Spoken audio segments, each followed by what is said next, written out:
श्रवण कुमार की कथा। यह कथा त्रेतायुग की है।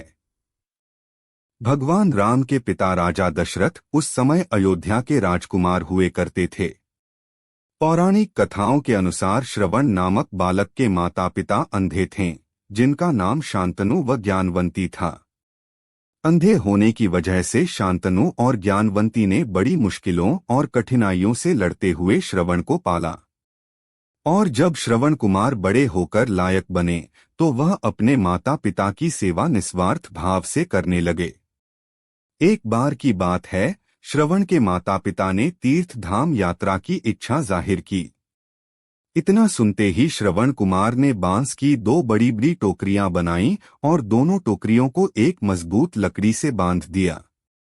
इस तरह वे एक तराजू की तरह बन गए, जिसमें उन्होंने एक टोकरी में अपनी माता को और दूसरी टोकरी में अपने पिता को बिठाया और उस तराजू रूपी कावड़ को अपने कंधे पर उठाकर माता पिता को तीर्थ धाम की यात्रा पर लेकर चल दिए। जब लोगों ने देखा कि एक बेटा अपने अंधे माता पिता की इतने समर्पण से सेवा कर रहा है, तो उनका नाम मातृपितृ भक्त श्रवण कुमार के रूप में प्रसिद्ध हुआ। तीर्थ धाम यात्रा के दौरान श्रवण हर रोज जंगल में कहीं न कहीं उचित स्थान देखकर ठहरते और वे अपना चूल्हा जलाने के लिए जंगल से लकड़ियां बटोर कर लाते और फिर वे अपने माता पिता के लिए खाना बनाते। श्रवण कुमार को इतनी मेहनत करते देख उनके माता पिता हमेशा यह सोचते कि वे कब इस उलझन से मुक्त हो पाएंगे। श्रवण की माता ज्ञानवंती श्रवण को घर के काम करने के लिए उन्हें मना करती, लेकिन इसके बावजूद श्रवण अपना कर्तव्य मानकर हर काम को स्वयं उसी लगन से करते थे। श्रवण कुमार की मृत्यु कैसे हुई थी? यात्रा के दौरान एक दिन श्रवण कुमार खाना बना रहे थे और उसी दौरान उनके अंधे माता पिता ने उनसे पानी पीने की इच्छा बताई। इसके बाद श्रवण घड़ा लेकर पास के तालाब से पानी लेने गए। जब श्रवण कुमार जलाशय से पानी भर रहे थे तो उनके घड़े से ऐसी आवाज निकल रही थी जैसे कोई जानवर पानी पी रहा हो। ठीक उसी समय अयोध्या के राजकुमार दशरथ शिकार खेलने जंगल आए थे। राजकुमार दशरथ के पास शब्दभेदी बाण चलाने की विशेष कला थी, जिसमें वह केवल ध्वनि सुनकर अपने बाण को सटीक निशाने पर मार सकते थे। श्रवण कुमार अपने माता पिता के लिए पानी भर रहे थे और उनके बर्तन से निकलने वाली ध्वनि राजकुमार दशरथ के कानों तक पहुंची। राजकुमार दशरथ को लगता है कि कोई जानवर तालाब में पानी पी रहा है और उन्होंने उसी ध्वनि की ओर अपना बाण छोड़ दिया। जब बाण श्रवण कुमार के शरीर पर लगा तो उन्होंने जोर से चिल्लाया। श्रवण के चिल्लाने की आवाज सुनकर राजकुमार दशरथ को आभास हुआ कि उन्होंने किसी मनुष्य पर बाण चला दिया है। फिर उन्होंने उन्हें धीरज बंधाते हुए श्रवण के पास गए और पूछा कि वह कौन है। श्रवण कुमार ने अपने अंतिम क्षण में उन्हें पूरी कहानी सुनाई और फिर उन्होंने अपने प्राण त्याग दिए।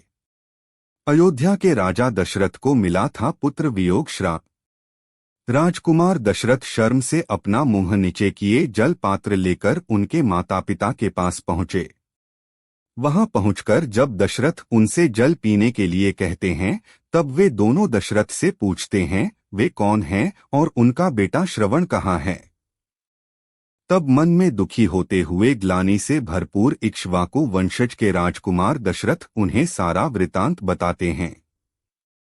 दशरथ ने कहा वे उनके अपराधी हैं और उनके भूल की वजह से उनके पुत्र श्रवण कुमार की मृत्यु हो गई है।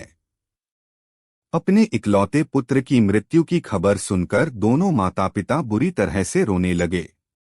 पुत्र वियोग में रोते रोते श्रवण कुमार की माता ने अपने प्राण त्याग दिए और तब श्रवण के पिता शांतनु ने राजकुमार दशरथ से कहा कि उन्होंने किसी दोषी के कारण अपना पूरा परिवार खो दिया। पहले उनका पुत्र श्रवण मर गया और अब उनकी पत्नी ने भी प्राण त्याग दिए। अब वे भी अपने प्राण त्यागने जा रहे हैं। लेकिन उससे पहले मुनि शांतनु ने राजकुमार दशरथ को श्राप दिया। उन्होंने कहा, आज जिस तरह से मैं पुत्र वियोग में मर रहा हूं, ठीक उसी प्रकार तुम्हारी मृत्यु भी पुत्र वियोग के कारण होगी। और उसके बाद श्रवण के पिता ने भी अपने प्राण त्याग दिए। तीनों की मृत्यु बाद राजकुमार दशरथ दुख और ग्लानि से भरे हुए तीनों का अंतिम संस्कार किया। श्रवण के पिता के इस श्राप की वजह से ही राजा दशरथ ने भी पुत्र वियोग में अपने प्राण त्याग दिए।